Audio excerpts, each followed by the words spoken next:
Se reanuda la audiencia, conforme está anotado, a continuación por la Tesorería General de la República, en la causa ROL 4170, tiene la palabra don Juan Pablo Marras García, hasta por 30 minutos. Muchas gracias, Adelante. señora excelentísima. Primero que nada, señora excelentísima, para partir quiero decir que voy a cortar un poco el alegato porque creo que la relación fue bastante contundente y bastante clara respecto a los puntos de tesorería que queremos abordar en esta instancia. Como antecedente, señalar en primer término que la recurrente efectivamente tiene una deuda con el Fisco de Chile que se divide en tres conceptos. Una deuda neta que asciende a cerca de 403 millones de pesos, que ya es un monto bastante alto para una deuda, reajustes por 86 millones de pesos e intereses que a la fecha, al día de hoy, valen aproximadamente 500 millones de pesos. Esto en un primer término se ve como algo muy elevado, una suma bastante alta de intereses que incluso está superando al capital, como ya he dicho mi distinguido colega anteriormente, pero esto se debe a la reticencia de la recurrente de pagar la deuda que mantiene con el Fisco de Chile desde el año 2012, porque esta deuda se generó por giros efectuados por el Servicio de Impuesto Interno, concepto de formularios 21, el año 2012 y 2013, y desde esa fecha que se inició el cobro por parte de Tesorería, la recurrente se ha negado constantemente a pagar lo adeudado, incluso a esta etapa que hemos llegado actualmente, a estar en un juicio de cobro, en una etapa de remate de inmuebles que ya se encuentran previamente embargados. O sea, estamos en la última etapa del cobro de la acción judicial y aún así hay una reticencia al pago voluntario de la deuda. Como cuestión previa, es importante señalar que nuestro ordenamiento jurídico establece que el contribuyente, por regla general, es el que autodetermina su impuesto por medio de declaraciones que efectúa, y que es el Servicio de Impuestos Internos, con posterioridad a eso, que revisa esas declaraciones de impuestos y fiscaliza si las declaraciones se ajustan a la realidad o no, conforme a los artículos 59 y siguientes del Código Tributario. Y si hay objeciones por parte del Servicio de Impuestos Internos, el servicio puede realizar ciertas actuaciones administrativas, como son citaciones a declarar, liquidaciones o giros de impuestos. Y de todas estas actuaciones administrativas se puede reclamar ante los tribunales tributarios y aduaneros, que eso es muy relevante para lo que quiero explicar a continuación. Y las liquidaciones del Servicio de Impuesto Interno contienen desde ya la aplicación de intereses. La liquidación de impuestos internos dice, esta es la deuda neta y estos son los intereses a aplicar respecto a esta deuda neta. Ya lo dice esa liquidación. Por lo tanto, si esa liquidación no es reclamada ante el Tribunal Tributario y Aduanero, queda firme y ejecutoriada y por lo tanto no puede ser modificada con posterioridad. Y si el contribuyente no paga, volviendo a los términos generales, se da inicio al procedimiento de cobro de obligaciones de tesorería, que encuentra su justificación en el artículo 35 del Decreto Ley 1263 de Administración Financiera del Estado, que dice que la tesorería tiene a su cargo la cobranza judicial y administrativa de los impuestos y en general de los créditos del sector público, para lo cual aplica el procedimiento establecido en el artículo 168 y siguientes del Código Tributario.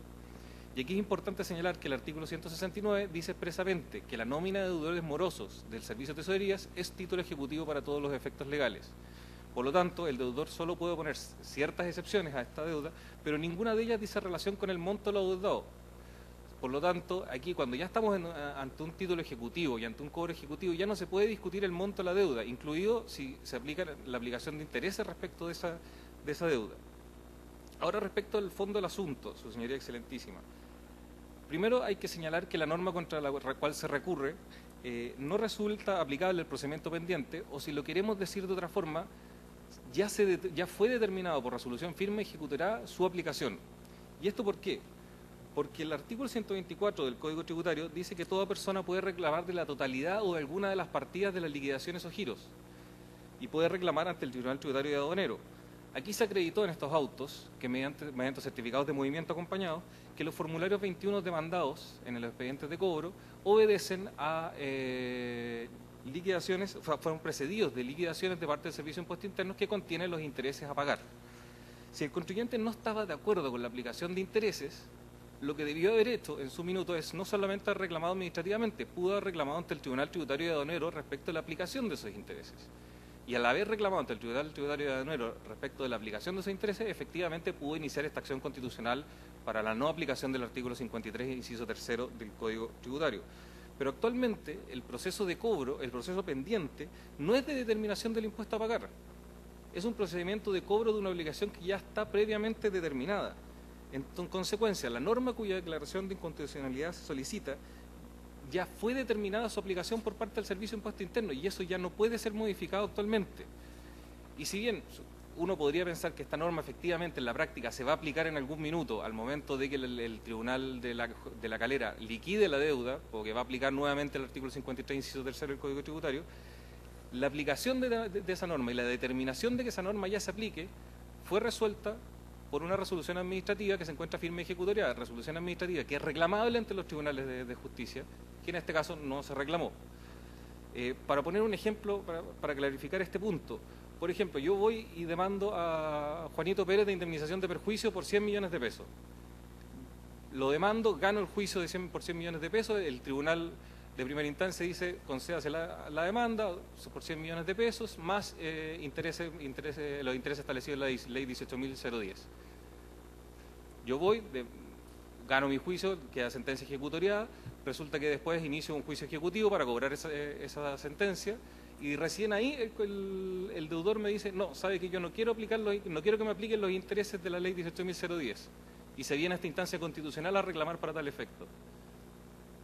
En ese caso puntual ya tendríamos una sentencia firme y ejecutoriada, al igual que el acto administrativo del Servicio de Impuestos Internos, que ya determinó que se aplicaran los intereses, y por lo tanto no resulta posible venir a modificar esa sentencia ahora por esta vía constitucional cuando nos encontramos en un juicio ejecutivo de cobro de obligaciones tributarias con un título ejecutivo que está claro y que establece la aplicación de intereses.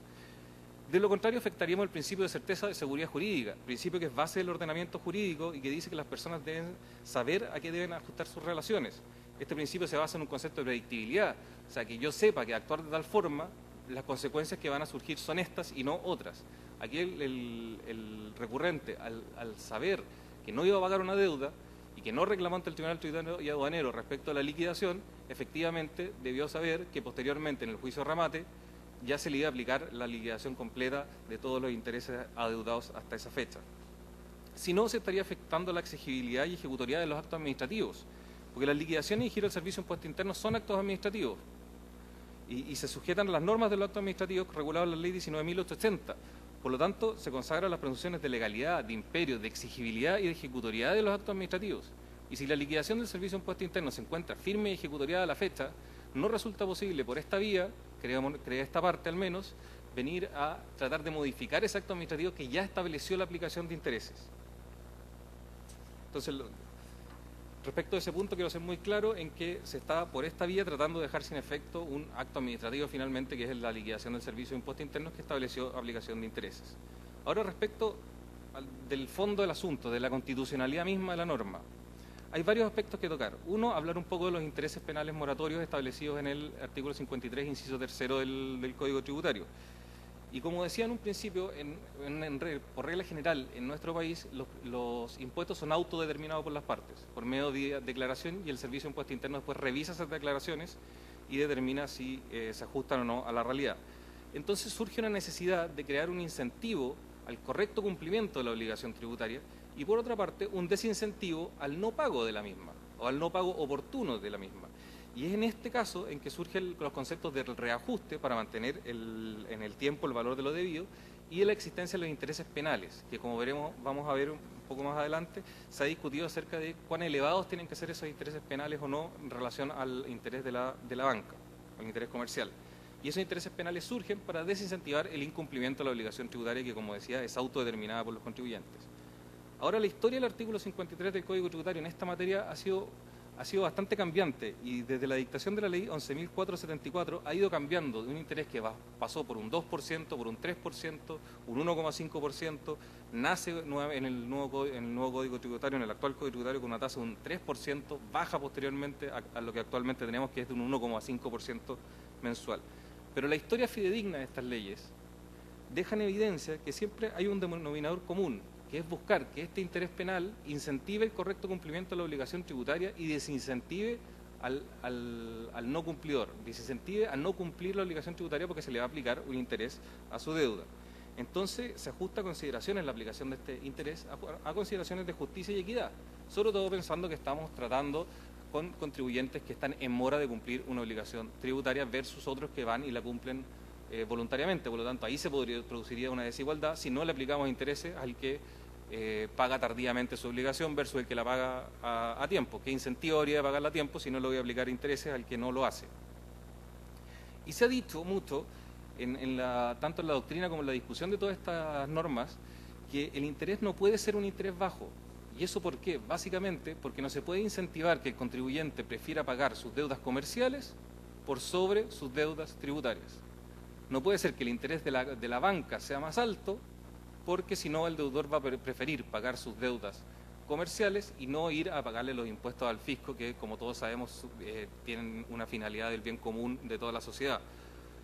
Y en la historia del artículo 53, inciso tercero del Código Tributario, se buscó incluso que la tasa fuera superior a la comercial, que como vamos a ver un poquito más adelante no es tan así en la realidad efectivamente, pero se buscó, y el informe técnico del proyecto de la ley 18.110, por ejemplo, señala, si su señoría excelentísima me permite leer un pequeño párrafo, que el interés penal por mora en el pago de los impuestos establecido en el artículo 53 del Código Tributario es en la actualidad el 1,5% mensual por cada mes o fracción. Esta tasa es inferior al interés del mercado financiero, lo dice el informe técnico, lo cual incentiva a los contribuyentes a retrasarse en el pago de los impuestos por ofrecerle ventajas el disponer de los recursos que ellos representen frente a la posibilidad de obtener un préstamo bancario. Para solucionar este problema se propone elevar la tasa aludida al 3% mensual. O sea, en su momento se propuso elevarla incluso un 3% mensual, cosa que finalmente no ocurrió y mantenemos una tasa del 1,5% mensual, que como vamos a ver a continuación, es una tasa que la verdad es que no es superior a la del mercado financiero en todos sus aspectos. Pero surge una duda antes de entrar a este tema, y es, si no le aplico el interés penal del artículo 53 del Código Tributario, ¿qué interés le aplico? ¿Puedo no aplicarle intereses o le podría aplicar eventualmente el interés de la ley 18.010, que establece el interés corriente y el interés máximo convencional, que lo determina la Superintendencia de Bancos e Instituciones Financieras? Y aquí la respuesta es que si no aplico el interés del artículo 53, inciso tercero, no puedo aplicar otro interés. ¿Y por qué? Porque la ley 18.010 es muy clara al señalar que el impuesto que ella regula es un impuesto para obligaciones de carácter convencional, por obligaciones de crédito de carácter convencional. Como su señoría excelentísima bien sabe, la obligación tributaria no es de carácter convencional, es de carácter legal, por lo tanto ya partimos con un tope aquí, y por lo tanto si no le aplicamos el interés del artículo 53, inciso tercero del Código Tributario, no le vamos a poder aplicar el interés corriente ni el interés máximo convencional de la ley 18.010. Y es ahí donde sí se produce una real desigualdad ante la ley entonces, su señoría excelentísima. Porque si se determinara que no resulta aplicable el interés del Código Tributario, resulta que estaríamos ante el único deudor en Chile que por deber un dinero a alguien, en este caso al Estado, más encima, no paga ningún interés. O sea, porque si yo voy y pido un préstamo en mi banco, voy a tener que pagar un interés. Si cualquiera de ustedes, de su señoría excelentísima, hace lo mismo, va a tener que pagar un interés. Si alguien le debe al Estado, tiene que pagar un interés. Si se fallare en contra, o sea, a favor de este requerimiento de inconstitucionalidad, estaríamos ante el único contribuyente en Chile, ante el único deudor en Chile, más genérico, que no estaría pagando interés alguno. Ahora, como bien señalé anteriormente, no es tan efectivo que el interés del artículo 53 es tanto mayor ni mayor que el interés corriente, el interés máximo convencional de la banca. Como bien dice la ley 18.010, el interés corriente y el interés máximo convencional es determinado por la Superintendencia de Bancos e Instituciones Financieras. Entonces, previo a este alegato, se hizo un análisis en base a la información que estaba en la página de la Superintendencia de Bancos a julio del 2018, y, por ejemplo, determinamos que en ciertas operaciones el interés es más alto. Por ejemplo, en operaciones no reajustables en moneda nacional de menos de 90 días, por créditos inferiores iguales a 5.000 UFs, la tasa de interés corriente es 21,44% anual y el interés máximo convencional es del 32,16% anual, lo que lo hace un interés mensual del 2,68%, un interés más alto que el 1,5% que es el interés del Código Tributario. Y en operaciones no reajustables en moneda nacional de 90 días o más, en montos inferiores a 50 UF, por ejemplo, el interés máximo convencional llega al 2,95%. Efectivamente existen otros créditos que tienen tasas inferiores, por ejemplo los créditos hipotecarios, pero los créditos hipotecarios son pagaderos a 20, 30 años. Es una situación muy distinta a una deuda tributaria que se tiene que pagar dentro del plazo de 30 días y si no comienza a devengar intereses. Y además hay otro punto que es muy relevante respecto a la tasa de interés, que siempre se habla que la tasa de interés del Código Tributario es del 1,5 mensual, pero se olvida que existen facultades de condonación de los intereses, tanto del Servicio de Impuestos Internos como del Servicio de Tesorerías. Específicamente, la tesorería puede condonar intereses de acuerdo al artículo 192 del Código Tributario, de acuerdo a políticas de general aplicación, dice la norma. Y en ese aspecto, la tesorería tiene dictada una circular normativa, la 181 del año 2015, en que se estableció la política de convenios y condonaciones de tesorería, y que establece que estos intereses pueden incluso condonarse hasta en un 70%. Verificado también los antecedentes puntuales del caso, se verificó que, porque existen ciertas exclusiones en algunos casos, que el Servicio de Impuestos Internos no permite la condonación de intereses, pero no es un caso de esto el que tenemos en este caso. Por lo tanto, si la contribuyente, la recurrente, se quisiera pagar voluntariamente su deuda, se le podría aplicar una condonación de hasta un 70% de los intereses, lo que significa que el interés real mensual de la recurrente sería del 0,45% mensual. 0,45% mensual, en que la tasa de interés finalmente es muy similar a lo que ya señalaba de los créditos hipotecarios, que como sabemos son créditos que se pagan en 30 años, en 20 años, por deudas bastante elevadas, pero con un plazo de pago bastante elevado también. Ahora, su señoría excelentísima, el precepto legal impugnado no contraviene las normas constitucionales.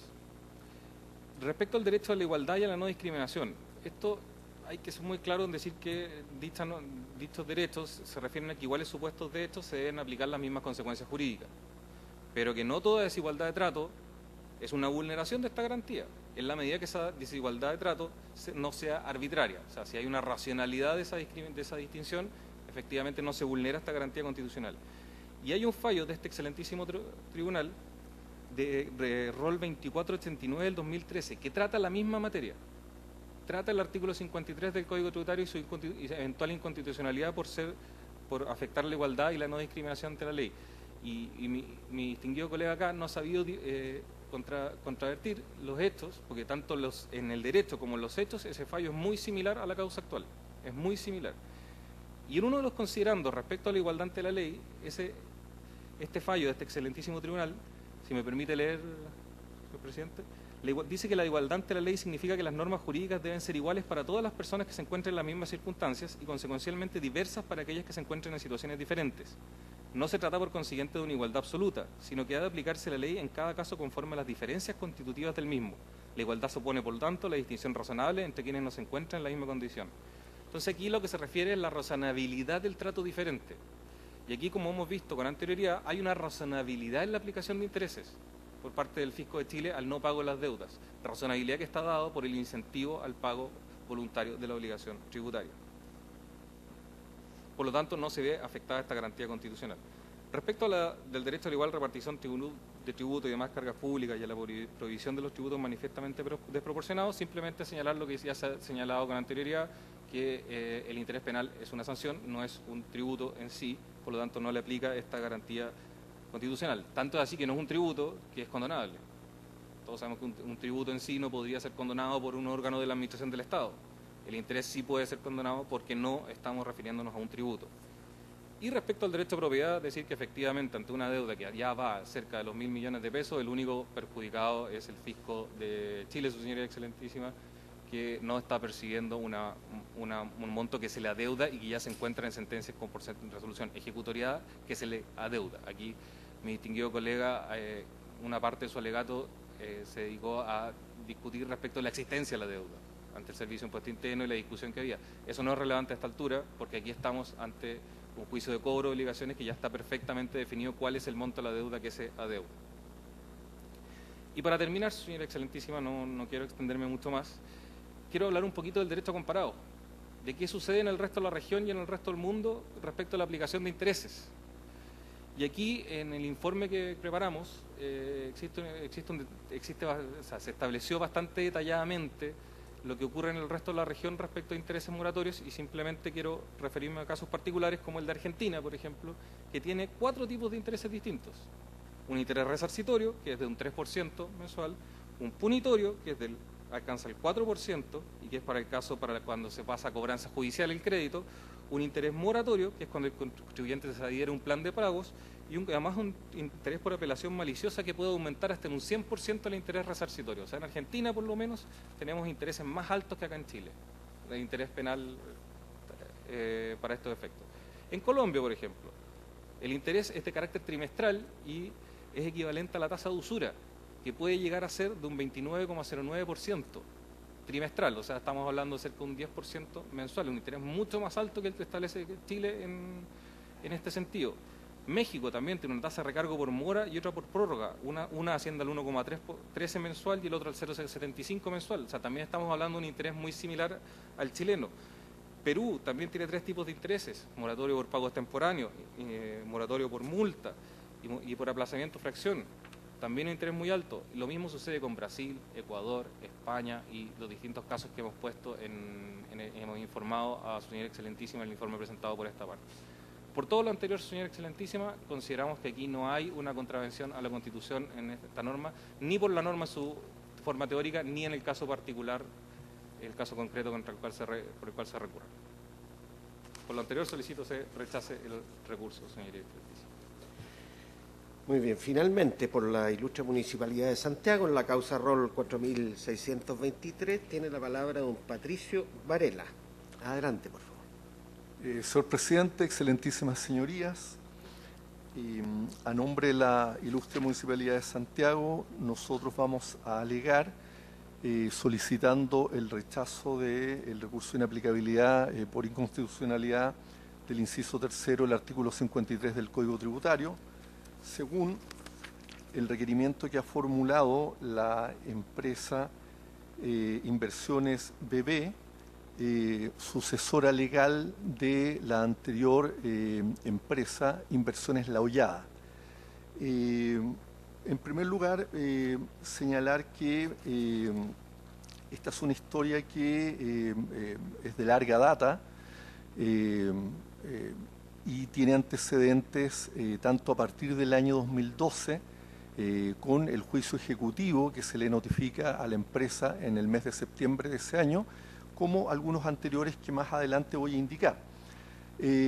Primeramente, deseo mencionar que la Municipalidad tiene conocimiento de la jurisprudencia anterior de este excelentísimo Tribunal Constitucional, principalmente la contenía en los recursos de inaplicabilidad 1951-2012, 1952-2012, causas acumuladas, que se tradujeron en un pronunciamiento de inconstitucionalidad a un caso particular en el año 2012 de la norma del inciso tercero del artículo 53.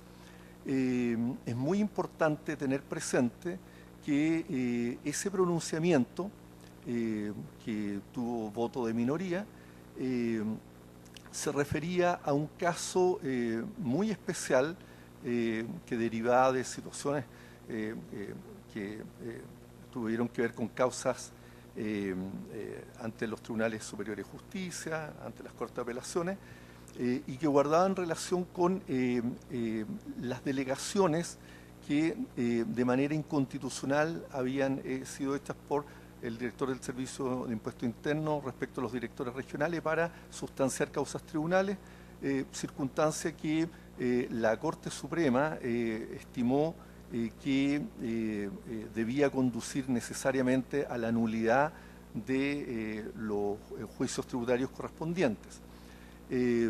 Como consecuencia de esas declaraciones de nulidad, se estimaba que no era factible que los contribuyentes que se habían visto sujetos a estos juicios tributarios sustanciados por autoridades incompetentes, de acuerdo a la Constitución, sufrieran el rigor de la aplicación de la norma del artículo 53.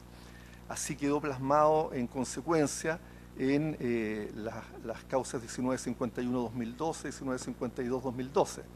1952-2012. En otros términos, la justificación que se dio en el año 2012 para estimar sobre esta inconstitucionalidad del inciso tercero del artículo 53 del Código Tributario tenía directa relación con situaciones que no eran imputables a los contribuyentes. Por lo demás, y tal cual como aquí mismo se ha señalado, el propio artículo 53, en el ámbito de la autoridad tributaria del Servicio de Impuesto Interno, ya establecía la excepción de situaciones no imputables al contribuyente con la facultad del director de efectuar condonaciones. Ahora bien, en el ámbito de la municipalidad, nosotros estimamos que este requerimiento debe ser rechazado porque no se encuadra dentro de los antecedentes jurisprudenciales de este excelentísimo tribunal, toda vez que la demora en el pago de la deuda ha sido de exclusiva responsabilidad de la empresa. Y por lo tanto nosotros ya en el escrito de traslado hemos indicado que no compartimos el juicio, que también hemos oído acá en estrado, en cuanto a que la falta de pago de esta deuda de patente municipal se habría debido a la negligencia en la tramitación del juicio ejecutivo. Yo respecto al juicio ejecutivo solamente indicar que el juicio se tramitó hasta enero del año 2015 en términos que a nosotros nos parecen absolutamente normales. Se presentó la demanda, la empresa opuso excepciones, más adelante también voy a indicar sobre el tipo de excepciones que opuso. El tribunal en el mes de agosto del 2013 dictó sentencia definitiva rechazando las excepciones opuestas por la empresa, entendió que no se habían acreditado debidamente. Contra esta sentencia de agosto de 2013, la empresa interpone recurso de apelación y la Corte de Apelaciones de Santiago, en fallo de 11 de junio del 2014, confirma lo resuelto por el noveno juzgado civil. El noveno juzgado civil, en definitiva, lo que hizo fue rechazar las excepciones de la empresa y ordenar que se siguiera adelante con la ejecución. Hice alguna pequeña precisión del punto de vista de que esta sentencia en forma expresa establece la aplicación del artículo 53 del Código Tributario.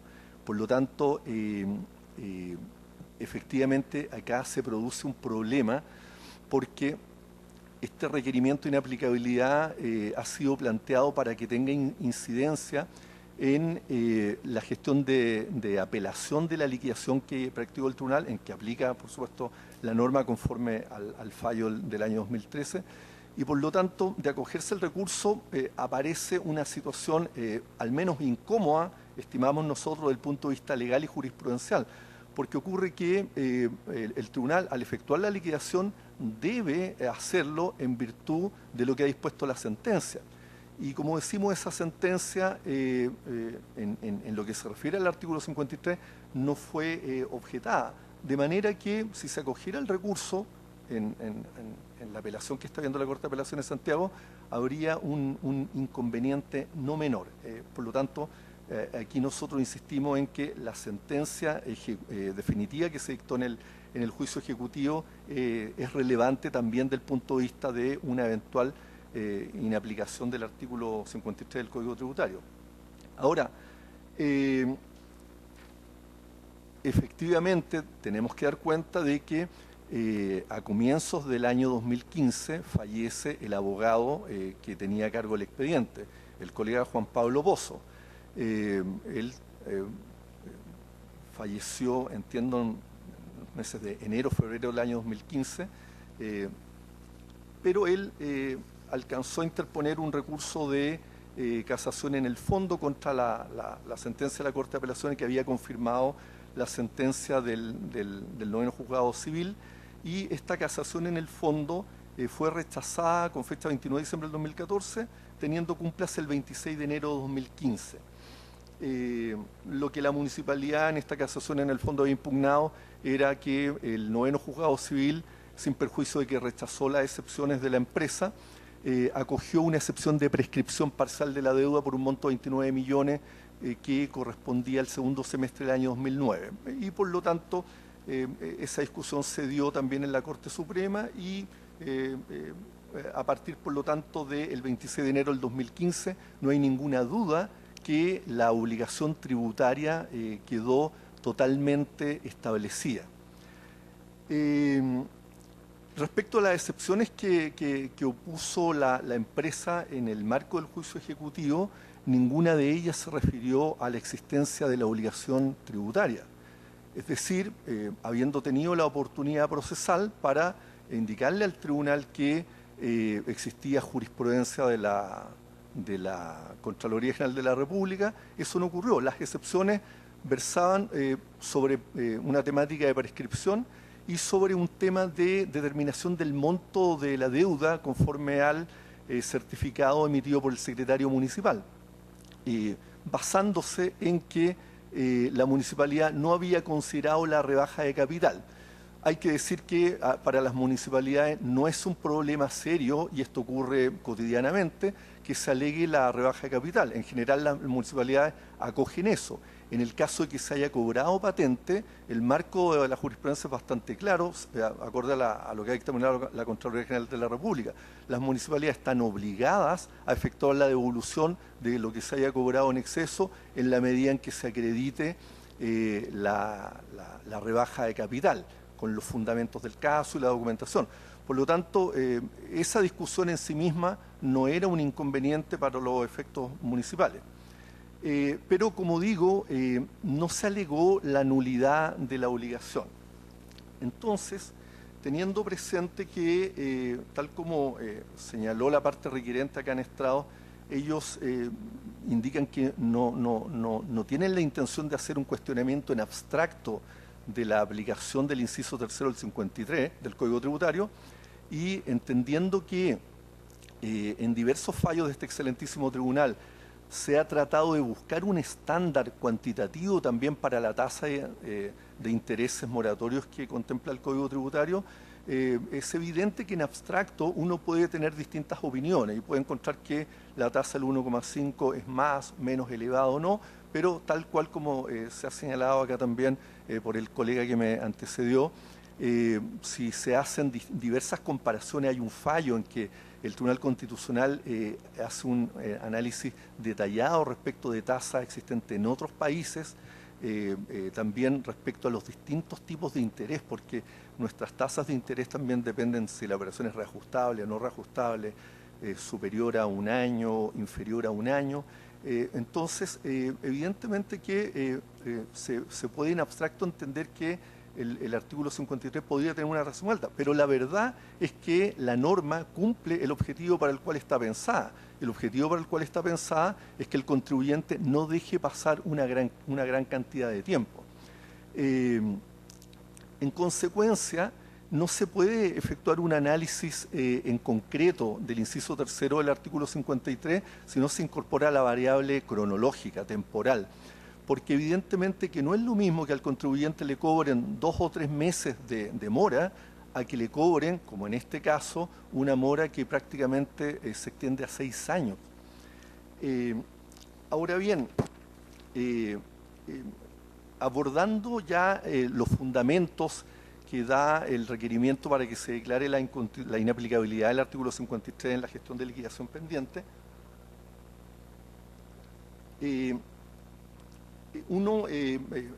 lo que escucha son básicamente las siguientes cuestiones. Primero, digamos, aspectos que producirían efectos contrarios a la Constitución, se indica que entraría en contradicción la aplicación del 53 con el 19 número 2. Esto porque la empresa dice: a nosotros se nos está dando un trato desigual, toda vez que nunca nos debieron haber cobrado esta deuda de patente. Al respecto, nosotros queremos enfatizar los siguientes elementos. Primero, tal como ya he señalado, la empresa tuvo la oportunidad procesal en el marco del juicio ejecutivo para haber hecho valer la nulidad de la obligación tributaria. Aquí lo que ha ocurrido es que la empresa tiene una opinión, dice: nosotros no debíamos haber pagado esto, la sociedad de inversión pasiva entre el año 2010 y 2012 no deberían haber pagado, había una jurisprudencia que nos amparaba, pero la verdad es que eso ya debieron haberlo hecho valer en la etapa de discusión del juicio ejecutivo. En estos momentos eso ya está zanjado, ha sido validado el título de crédito, el capital está determinado y por lo tanto no corresponde en esta sede abrir discusión al respecto. Más aún, ¿ya?, por un antecedente que nosotros hemos conocido recientemente y que a nuestro juicio es relevante para la decisión que pueda adoptar este excelentísimo tribunal. Revisando los antecedentes, nosotros pudimos establecer que a fines del año 2009, Inversiones La Hollada interpuso un reclamo de ilegalidad municipal contra un cobro que le había cursado la Dirección de Rentas Municipales, precisamente discutiendo la obligación de tener que pagar patente municipal. Ese recurso de ilegalidad fue rechazado en sede administrativo, pero tuvo una instancia judicial. Y en este expediente de ilegalidad municipal ROL 137-2010, la Corte de Apelaciones de Santiago estableció que la empresa Inversiones La Hollada estaba obligada al pago de patente municipal. En consecuencia, esa sentencia de la Corte de Apelaciones de Santiago le era oponible a la empresa La Hollada por parte de la municipalidad, con primacía respecto de el dictamen, ¿ya?, que ha esgrimido la empresa en su requerimiento del mes de mayo del año 2010, toda vez que a la fecha en que se emite el dictamen de la Contraloría, ya estaba abierta la causa judicial de ilegalidad entre Inversiones La Hollada y la Municipalidad de Santiago. En otras palabras, entre estas mismas partes existe un fallo de la Corte de Apelaciones de Santiago que determinó que la empresa sí se encontraba obligada al pago de patente municipal. Las contingencias posteriores respecto a la jurisprudencia administrativa existente, todos sabemos que fue materia de diversas discusiones que se zanjan a fines del año 2012, pero la Municipalidad de Santiago ya había impugnado esa jurisprudencia ante la propia Contraloría y luego a través de un recurso de protección que finalmente aceptó la tesis de que las sociedades de inversión pasiva tenían el deber de pagar la patente municipal. En consecuencia, nosotros entendemos que Inversiones La Hollada, por efecto de esta decisión de la Corte de Apelaciones de Santiago, a la cual ellos interpusieron un recurso de casación en el fondo, cuyo resultado, quiero ser bien franco, yo no tengo el detalle, pero entendemos que ellos no lo invocaron al momento en que les fue notificada la demanda ejecutiva.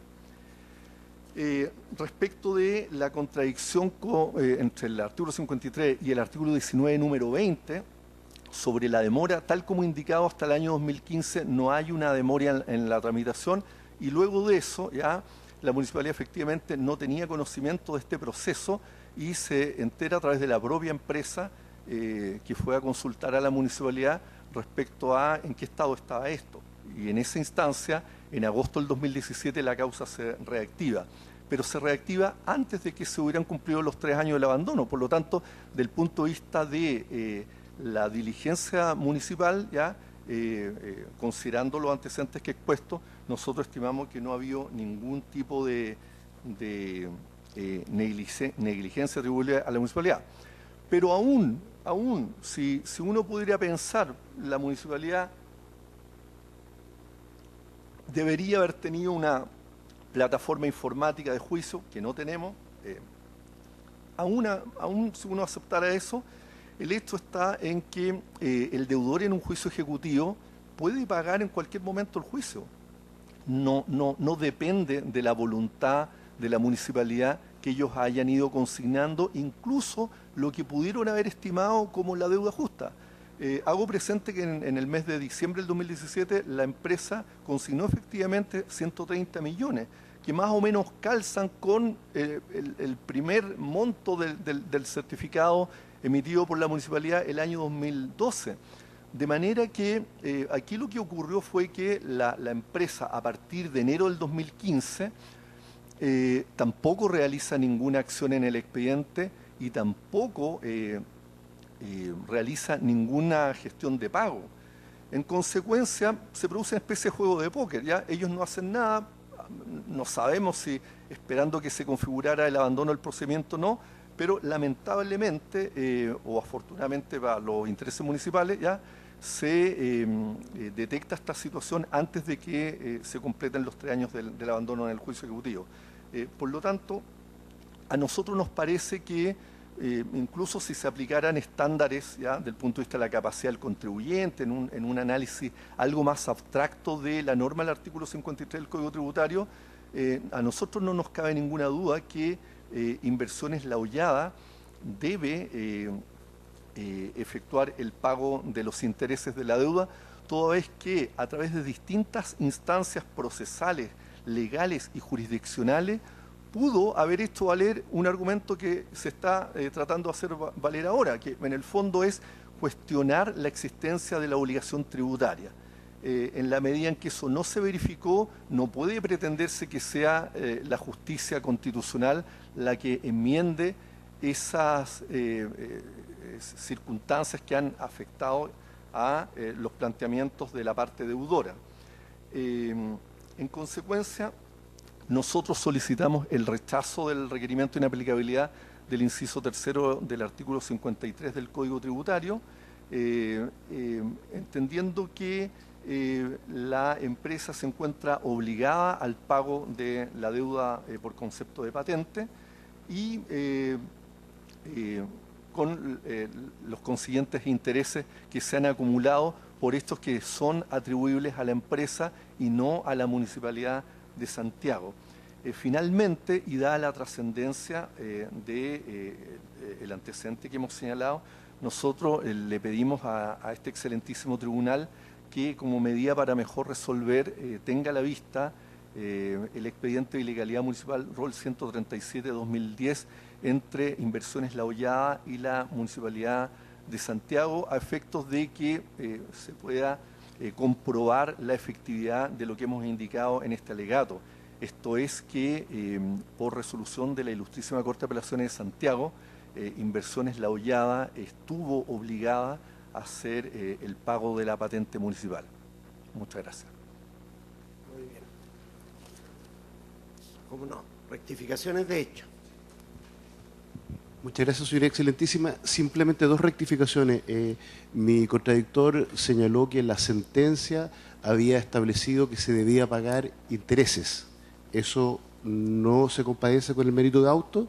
Él demandó intereses puros y simples, no dijo de qué tipo de intereses eran, y la sentencia de primera instancia, la tengo en la vista, está acompañada también acá, dice, se rechazan las excepciones, síguese adelante con la ejecución. Ni la sentencia de primera instancia, ni la sentencia de la Corte de Apelaciones tienen referencia alguna a intereses. Y la segunda rectificación, de hecho, señora excelentísima, es que esta parte se ha visto sorprendida con este argumento de este reclamo de ilegalidad del 2009, no consta en ninguna parte, nunca fue legado, esta parte no tiene la oportunidad de revisar los antecedentes para poder ejercer el derecho de bilateralidad y dar alguna explicación de ello, si es que fuera cierto. Muchas gracias, señoría.